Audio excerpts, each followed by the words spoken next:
You are now listening to the podcast for geeks and the stuff they love, where each week we'll talk about everything from anime to movies, games, and prop collecting with the people who create and love it. I'm Jeromy. I'm Vinz. I'm James. And this is your Geek Fix. Your Geek Fix. Kick us off. Lead us into it. We have bought stuff. This is the episode where we have bought stuff. And I'm going to tell you about it. And then for people listening in at home, we're joined by Arnold Schwarzenegger today. There he is. Yeah. So yeah, we of course are geeks, and with the geeky hobby comes buying stuff. And we were just talking off camera about cats bringing home garbage to their girlfriends that we saw on a YouTube portable camera that promoted. And we would just put one and one is two, and we are also cats that bring home plastic garbage to our loved ones. It's true. To show and share, which not always gets appreciated as much. But jokes aside, stuff that we bought. There was this fun little thing that came around a while back, like maybe last year or 2 years ago.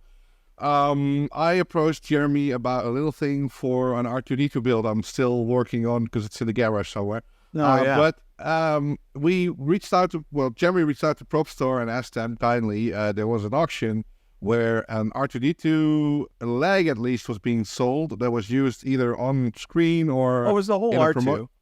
It was the whole R2, not just the leg? I thought... Yeah. No, they just took pictures of the leg. Okay, yeah. So they went and took pictures of the leg hoses that were connected to R2D2's feet, because on the astromech.net forums, a guy called True Harbor was looking around saying, I really need to know the thread size and thread count of these hoses because I want to make them as accurate as possible. And then the CEO of PropStore, I believe, actually went out and took the effort to get some really, really high-res pictures of those hoses. Yep. Now, fast forward to last year, and that guy on astromech.net has sourced a maker of the most accurate hoses so far with the correct thread count and the correct differentiation between those threads that make it look as accurate as possible for R2D2. And partially because of us, but also because of the diligence of True himself. And I bought a couple of those. I don't have them with me right now. But like it was just fun. two? Like, are you going to split them, or like, because there's four? No, there would be four total, four right? hoses. Yeah, four hoses. They're already cut the size and everything. But I thought it was a nice little, closure of a circle that started ages ago, and you know how small and close knit the geek community can be, or at least things that maybe in the past don't have that much. You think that I don't have that much effect, have a bigger impact in the future. And it was fun to actually receive the hoses that I saw on the picture, so to say, a year or a year and a half ago. So yeah, I would like to thank Drew for the wonderful hoses. I just paid full price for them or anything. I'm not even sure if he knew I was the guy who got him the pictures. But at least the fact, knowing that we were all part of it and it came full circle, really, that was really fun, and I wanted to share that with you all. Yeah, that's big news. Yeah, so it's fun. So R2D2 itself, it's still in parts in the garage because we're doing a lot of renovating still. We're doing a lot of stuff, which is also part of the things I want to talk about in this episode. Did you already have the mounts? The metal pieces. So you still have to get those to stick it onto to see that they fit. Then okay. Yeah. They're called KHFs, like knurled whatever fittings. No, I still have to source those, but it's going to be a long while before I will actually mount them. But I just wanted to jump on the bandwagon when those hoses are available, and also the fact with the history that we have, might as well have them in a bin lying around somewhere to be found in the future. But it's I'm selling a lot of stuff from my old game room, and I found out that some stuff gets more expensive, some stuff gets a lot cheaper over time. And I just wanted to, So are you advertising the boot sale? Are we all going to come over and... Yeah, is there discounts if they use the channel's name? No. Well, if you come to my house and maybe we can make a deal, but it's not going to happen anytime soon. But no, I'm selling like all Dungeons and Dragons books, like from the Forgotten Realms, and a lot of stuff like has gone up in value. Like I had this old book from Douglas Adams, Dirk Gently's Holistic Detective Agency. Oh yeah, and read it once. I thought it was a cool book. I prefer Hitchhiker's Guide to the Galaxy. And then all of a sudden, this guy approaches us online saying, "Oh wow, it's an original hardcover from the '80s. This is super rare, and you're selling it cheap." And okay, that's more expensive. No, but yeah, I mean, getting geeks to buy stuff from you and ask if you have any more, and then you can say, "Well, I've got a whole room full of it, so pick and choose." It's fun. It's also for me, a lot of stuff has gone untouched. Like I have a lot of video games that I basically am a curator of, and not much more. I'm not playing them, playing with them anymore, and also not collecting for them anymore. So it's all wasted space in my book. So happy to get rid of it and get some money for it. So we're pooling all the money into a little a piggy bank, so to say. So whatever comes out of me selling stuff from the game room, we're gonna do something with it to celebrate. And it's been lucrative so far. So my wife also enjoys it. She says she does it to take away the stress of selling my stuff. But I think she also kind of enjoys selling my stuff. Yeah, to make space. But it's a good thing. I mean, behind me there's some unorganized stuff. But I used to have like this big shelves filled with video games, and that was kind of the YouTuber thing to do when you're a gaming YouTuber. You would have like a big bookshelf full of games, and that would be your kind of credit online to show that you're the real deal. Nowadays it doesn't really matter, but it's a lot of stuff, a lot of space being wasted by plastic and by discs that you can nowadays easily emulate or play on a different way. So it's a stealing time. No, stealing, piracy, yar. But that's why I keep telling my son that Daddy used to be a pirate. Back in the days. But not with a wooden leg or anything. But so yeah, selling stuff right now from my collection. I don't know if people are looking for something specific from whatever, feel free to leave a comment, and I most likely have it in my collection. So I have a lot of Star Wars stuff, a lot of Dungeons and Dragons stuff, like old AD&D stuff. Star Wars, I said before, Transformers, a lot. So from old to new. So if you're looking for something or specific, let us know in the comments. I might have it. Also, same goes for you guys. If you're looking for something specific, I might get rid of, then let me know. So I have like a the CDI. Shipping will be the most important, most expensive part. but the thing is, like, all the stuff I'm selling now is like peanuts compared to other stuff I have. Oh, yeah. It's like super rare. Like I have a CDI television that is an actual television with a Philips CDI console built in it. Wow. And those go for like $1,000 or $2,000 nowadays. But who cares? Who wants that? I mean, the last one was probably sold to the only person in the world who cares about a Philips CDI TV. And so, some stuff is going to be difficult. One? Maybe as a hot spare. But it's going to be difficult getting rid of some stuff because some stuff is one of a kind, so it's hard to put a price on it. And it's also, find someone who actually cares enough about that one of a kind thing. There's something we run into with Prop Store as well, right? So some things might be invaluable to some and might be trash to others. It really depends, of course, on the eye of the beholder, which is also a game I'm selling. No, I'm just kidding. But so that's my thing. Getting rid of old stuff. I used to be very memory related. Like if you had something, it would, this is my memory. I can't get rid of it. All that kind of stuff. Yeah. So you become a bit of a hoarder. Now, with a second kid coming, for me it's more important that they have space to enjoy their hobbies and me to just set aside a bit. Good thing is I'm pawning off all my Ghostbusters stuff to my kid right now, and He-Man and all that stuff is his now. Lego also, so there's a synergy going on. But I was wondering if any of our viewers share the situation where they might have to sell stuff or have to get rid of stuff, either because they have to or because they want to. I was wondering if you guys have run into it or are running into it at the moment. Yeah, I installed on the other end. You're on the other end of it? Yeah, I'm purchasing quite a few collectible or just random things that I'm enjoying or seeing. So James is the one single person. Yeah. No, well, no. Yes and no. Oh.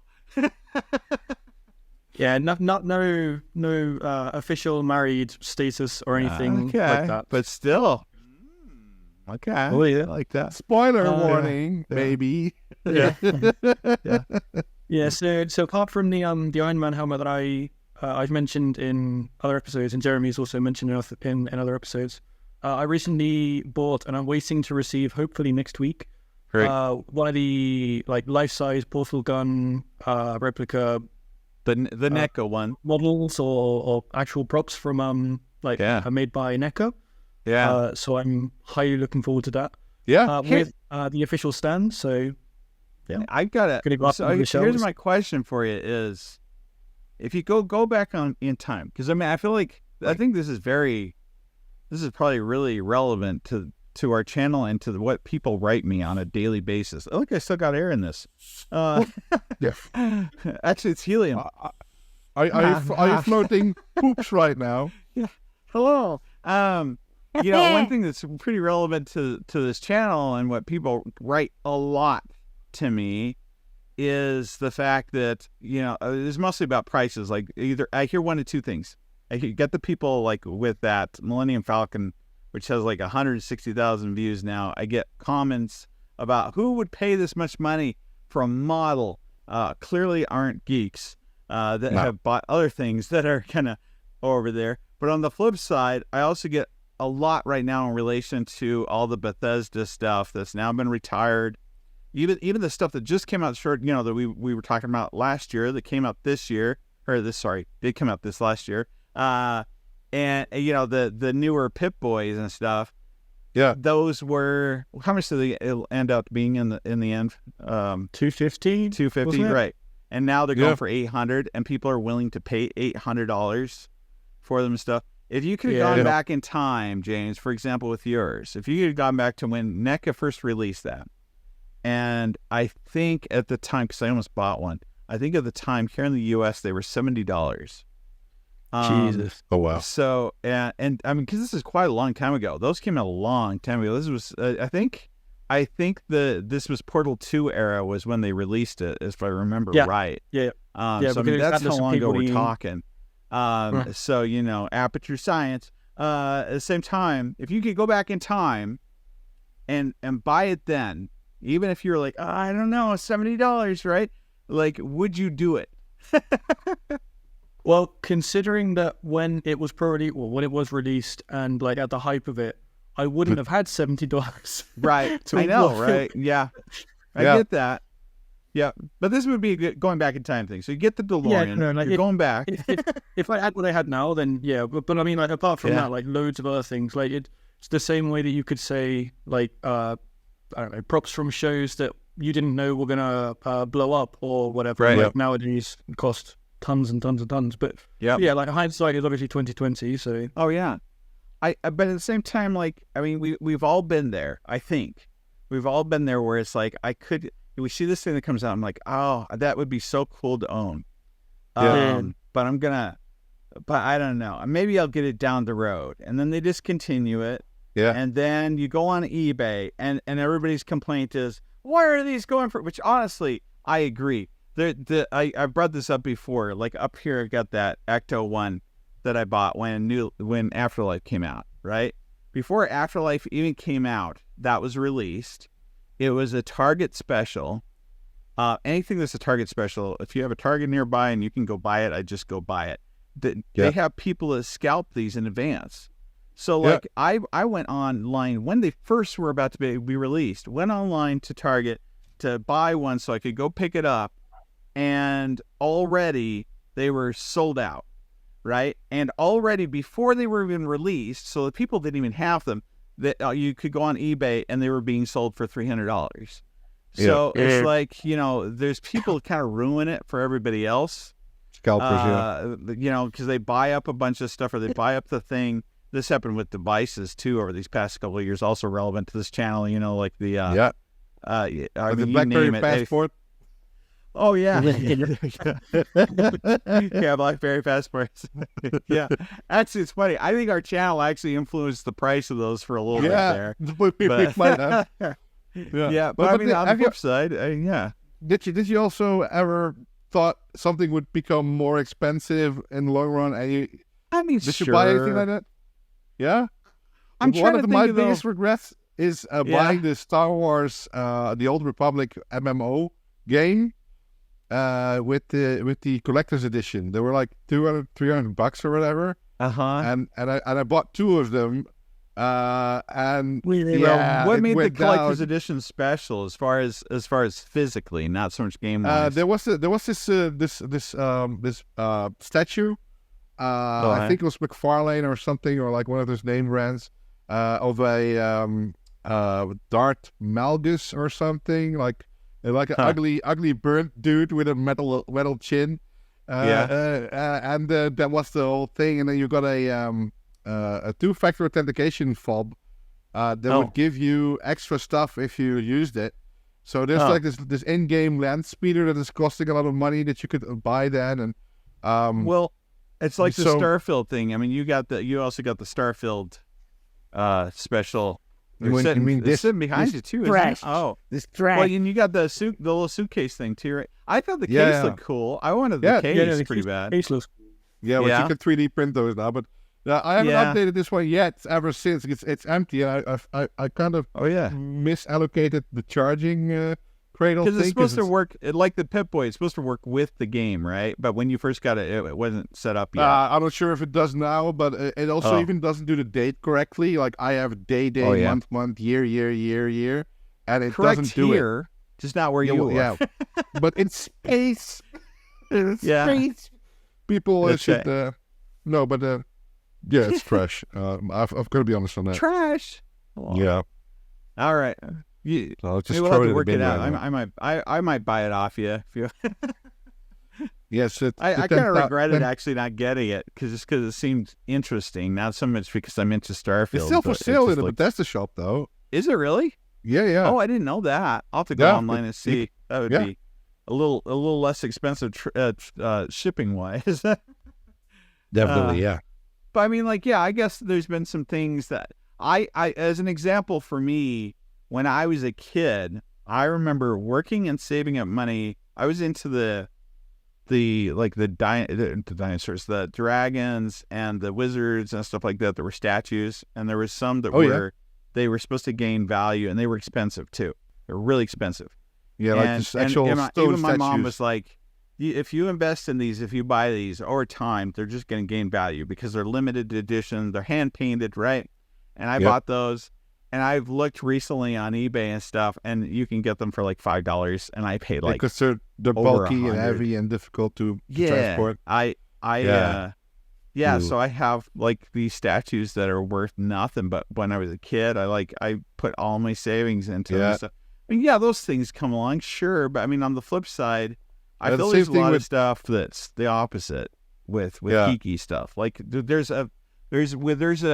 if it's truly limited, I mean, like the Pip-Boy thing, I think even when long after the game is gone, or a perfect example is James's situation. I mean, honestly, I have some miniature versions of those guns actually behind me that work and stuff that came with the characters with the 2 robots. But I mean, like that, I remember when it was on the shelf at GameStop, and where you could also get it through ThinkGeek. And I remember thinking, man, I really like those, but that seems steep to me.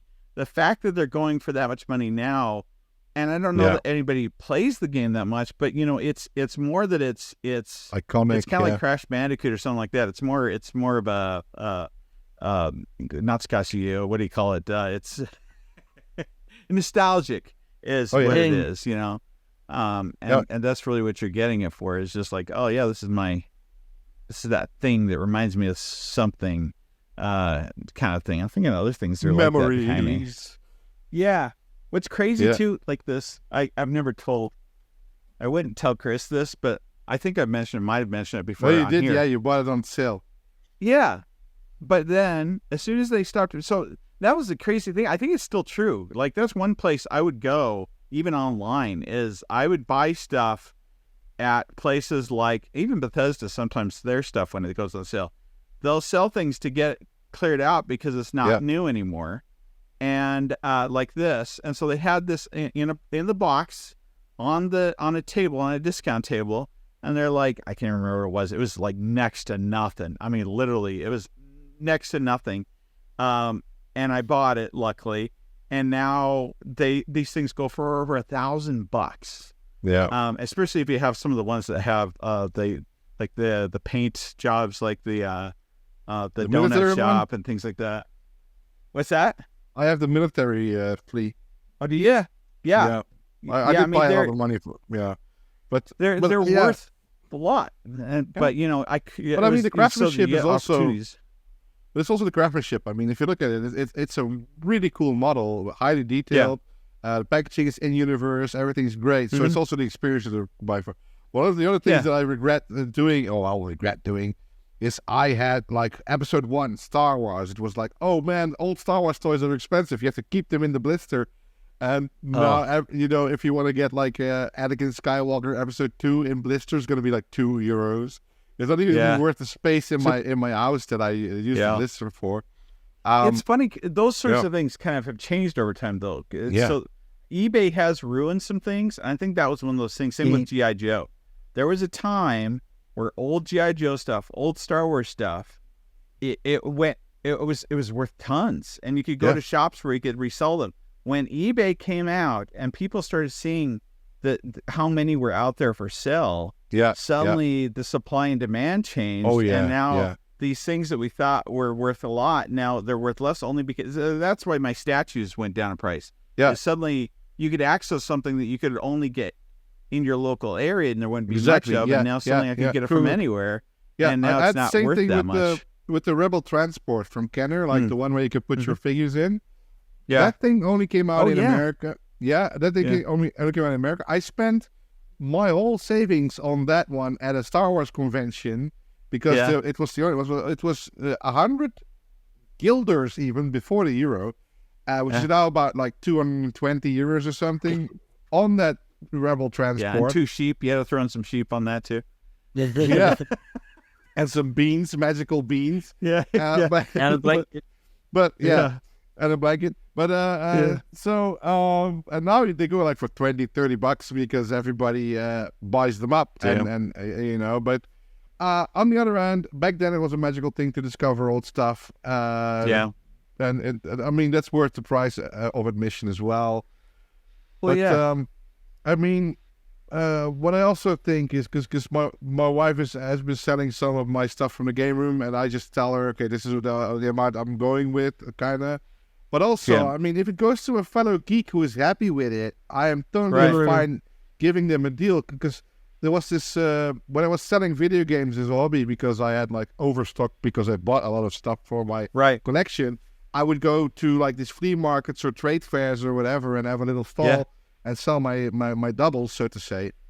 Right. And there would be this little kid, like 14 years old or something, or like younger, going like ice big, seeing an old Game Boy, and I would just give it away for free and give some games away because that's what counts. I mean, sorry about the mic. It's going to a good home.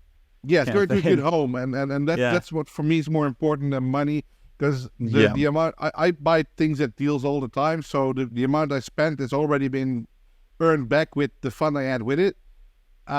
So for me that's fine, but also you have to keep in mind we're talking from a position of privilege. I mean, as you said before, like when the Portal gun came out, you probably didn't have any €70 to buy it. Exactly. Yeah. So it also depends on what your disposable income is and whether or not you are able to get the investment in there. Right. And what you see is a lot of people. When I came on the scene with selling my video games, the first time I went there was this guy I knew on the scene who was an investment banker from Malaysia, who basically came to the Netherlands to buy up all the expensive games at cheap because nobody really knew how much they were. And now he's like a big guy selling video games but it's a little speculative. So a lot of good communities got bought up. Like I used to be a part of Nintendo Age, for example, which was a really nice website where you could check all your collections. And basically, that got bought up. You said that. Yeah.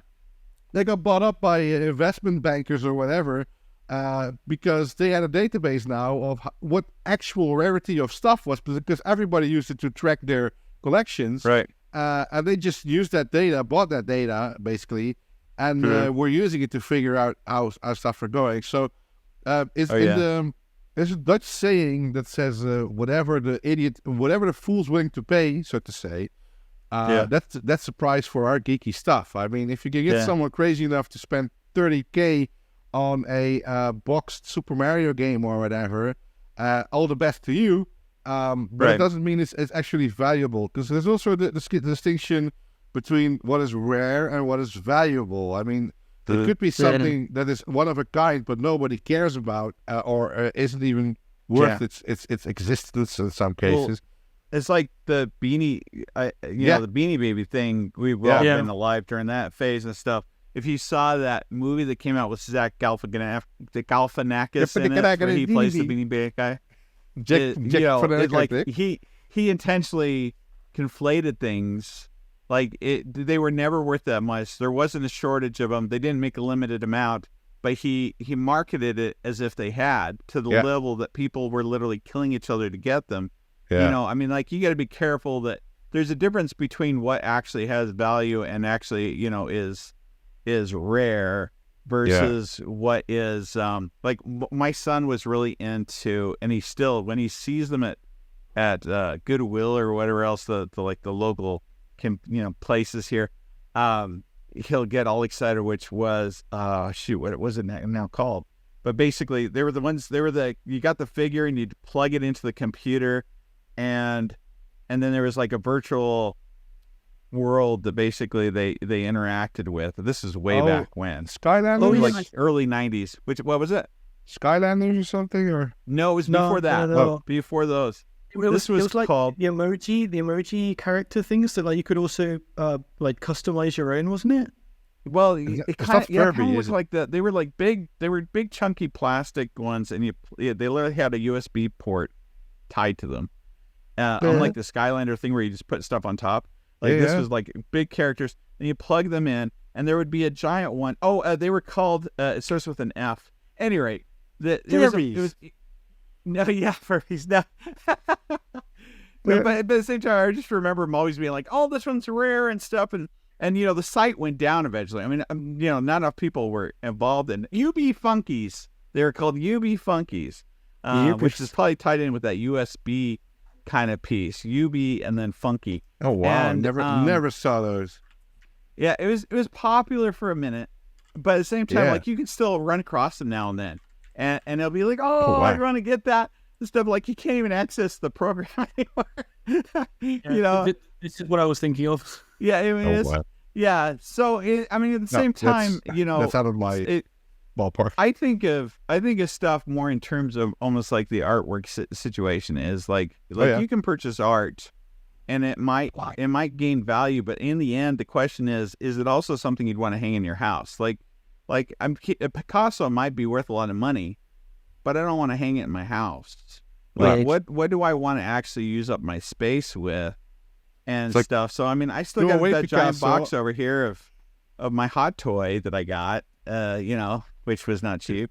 No. So, you guys have a hot toy? I don't want to have Picasso in my house as well, haunting the place. You don't want him hanging around. He gets a little. He never bathes and stuff. And his eyes are all weird and in different places. Yeah, they're in different places. One dimensional. Yeah. Speaking of, I saw this the other day on one of my escapes. I'll send it to you, but.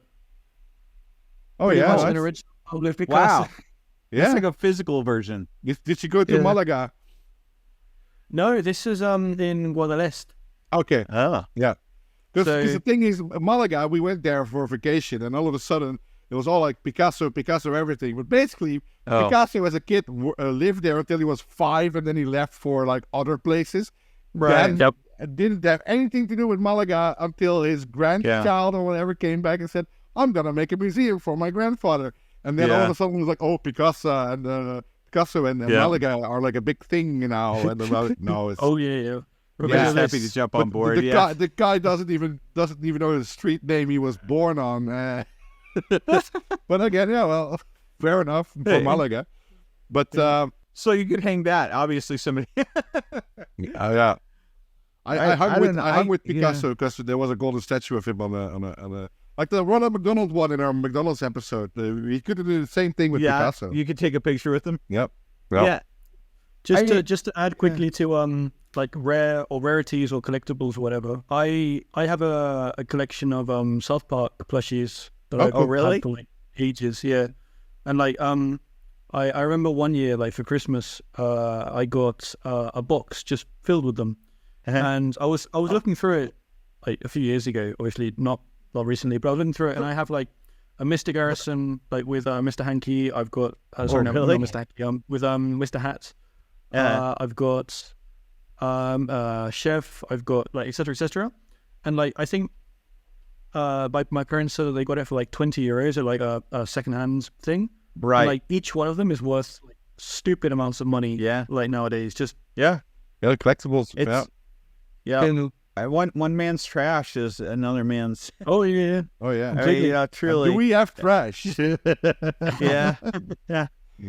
It's like that whole story about about the Death Star being found as behind the I think it was a diner that was behind it. They were using as a trash receptacle. We're using this prop. Oh wow! To put junk into. Until somebody figured out what it was. Yeah. Because it was just. But I mean, like, yeah. I mean, do you guys own a hot toy? No, they're too expensive. Like the hot toy company, right? They're expensive, but every single one that I've ever seen, well, with the exception, they've had a couple weird ones, but every single one I've ever seen, once when they stop making them, or even after they've been sold for a while, because they don't make them for very long. And these are all hand painted and stuff. They skyrocket in value too. So I mean, like there are things, if you're wanting to do it as far as an investment goes, that's fine. Yeah. I mean, you have to be aware of what's gonna go, what the problems are that could come with that. But on the flip side, like, if there's something that you truly like, something you're into, like my hot toy is an Iron Man thing.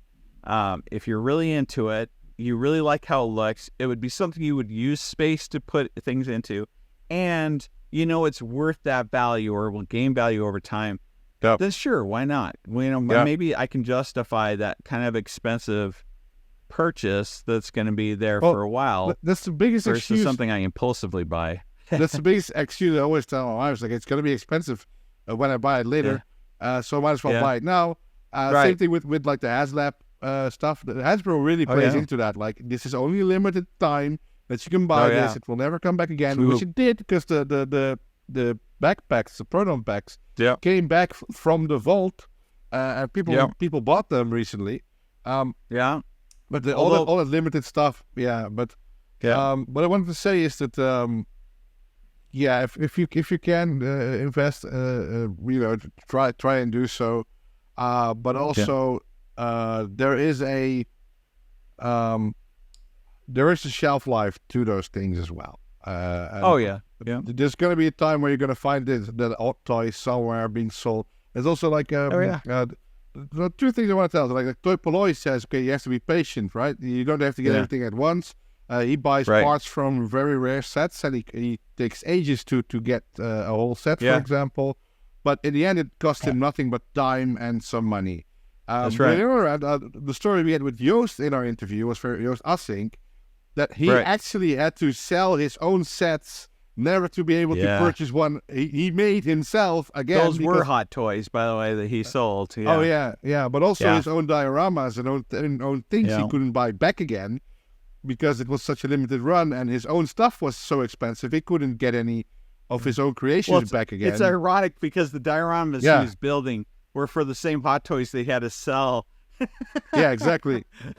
Yeah. So, But on the flip side, I mean, like, it's true. Some things might, they might lose stuff over time, but you can get things for a good price. Also, if you're patient, I mean, like even with the, with the gun and things like that, is if you're willing to wait and you keep asking, there's so many things out there that say, or best offer. Every single time I lowball them and I ask, is there any chance? And I'll throw out their numbers too. I'll be like, yeah, I get that there's a lot of these on eBay right now for this price, but none of them are selling. No. And this sold originally for this price. And half of those people too, this is how I got the C-3PO. C-3PO situation, which the first guy, I also lost money on C-3PO. There was a Facebook, marketplace. They have that everywhere. Is that how it works everywhere? It does now, Facebook Marketplace, I found one for a fantastic price. And I paid for it. And then I get message from this guy that's like, well, actually, the person whose Facebook account he died. I'm responsible just to be liquidating his stuff. Okay. And whatever else. And next thing I knew, like, he never messaged me back. I had no way to get a hold of him. And the guy whose account it was gone. You don't have the protections you do with, like eBay and stuff. So it was a loss. I lost all that money because it was still more than just that you want to give away. So and then this one, I just waited and kept bidding and asking. I kept. This one I just kept on asking people. I was like, every time they popped up, which they were only in England, it was the only place where you could find them. And then should have told us. We would have just flown over like it was nobody's business. Well, yeah. That's where they sold most of them.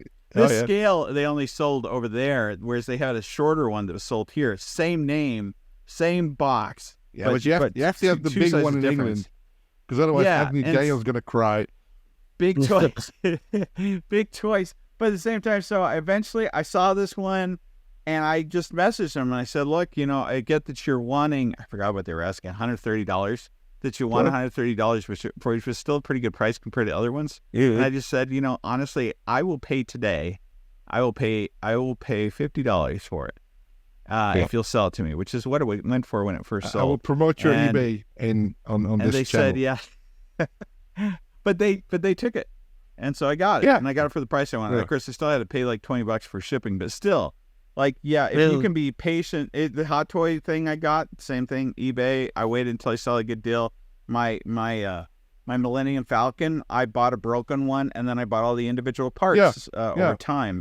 That's also the thing. I mean, if you're happy with suboptimal stuff, then that's fine as well. I mean, depends on what is valuable to you, because and if you're willing to put in the effort to either renovate it or fix it, or if you're okay with the defects, that's the thing. I don't recommend buying stuff for crazy. I had somebody message me yesterday. They're like, the radio module for the Pip-Boy is $500 right now. Wow. And I'm like, no, absolutely don't pay that. No, somebody crazy out there has put that price because they think they're seeing that they go for that. Then somebody else is also doing that. Then eBay does their little thing where they say this is the average price. It's like, that's the average I'll price. I'll sell one to them. Are asking. Like, I'm gonna for $500. I know. I just bought one for $30. Well, and I told them. I said, again, I got mine recently. I just reached out to somebody that had it for sale, and I said, this is the average price, and they had theirs also for like $300. And I said, well, this was this much originally. And they sold it to me for $30. I got it for the price that it was originally when it was being sold. There was this toy store that sold this thing also, like for retail, and it was like this old dingy toy store. Had it on their web shop in the Netherlands, like for the same price, and it was like same day shipping, $7. So I'm like, that's a good deal. So I mean, but don't pay crazy prices for crazy things. Ask around. I mean, if you're in a geekosphere as we are, maybe one of your friends is trying to get rid of stuff, or knows someone. Also look out for that. Same thing here again. Not trying to oversell stuff, but if you're looking for something like a very expensive Fallout Pip-Boy radio module, then I'll be happy to let one go for $450. There you go. Well, it's okay too. If you're gonna buy something because of the experience too, the thing that you mentioned earlier, Vinz. Yeah, I still, regardless of whether or not something is, I can get it now on eBay. There's something to be able to go tangibly to some boot sale or whatever, and you dig through a bin and you see something that I could get for a little bit less on eBay. there's something to the experience of that, and that's what I'm paying for in that case. So I'm paying for that experience, you know. The feeling of finding it is just incredible. So up here, like this is Lego. It's a Yakuza stuff, but right there is like a Lego Space Classics set. Up there, my wife found that for $15 at a flea market, and she thought it was too expensive. But if you look now, it was it was a full set of classic Lego Space, which goes like for $200 now. That's funny. But so she got it for me. But it was like I was doing something and just got a picture with a shoebox, which is that shoebox, filled with Lego parts. And said, $15. That's a bit much for old Lego Space. I'm like, no, buy it. And it was complete. It was a complete set with all the plates and everything. There's something to that. It's so fun. Yeah, thrill of the hunt. Thrill of the hunt. Yeah. Yeah. Well, good times. I would actually pay. I'll say this as a closing thing too. I told my kid this the other day. Somebody should open up a store, because I thought about it the other day. I would honestly pay $10 to do what I could do years ago, walking through a video store, like an actual video store. The guy, the angry video game nerd, James Rolfe. He actually turned his basement into a video store. Yeah, with a little, he has the little counter and everything else. Yeah, and there was this other guy who had like a lot of copies of this like romance movie or something, and he bought all of them, and he turned it into a store, and then his wife found out like months after that he did that. That's funny. Yeah, I don't know the name. Yeah, wouldn't that be fun though? I don't know. Yeah, you're right. Yeah. Well, yeah. Right. Tell us what your collections are. What you would. How can we feed your nostalgia? Yeah, good and bad investments. Tell us the worst investment you made as well on this. But this one. Yeah, right. They're really darn it. If you've enjoyed this podcast and want more, stay tuned for that. But also check out our channel. Join the community on YouTube that goes by the same name, Your Geek Fix. Be sure to check out Vinz on Twitter at massivedmg_ and on his YouTube channel, massivedmg. Check out James at Mr. Malto4 on Instagram and the Replica Prop Forum. We also want to hear from you, so be sure to send your questions, stories, and other projects to yourgeekfix@gmail.com. In the meantime, this has been Your Geek Fix.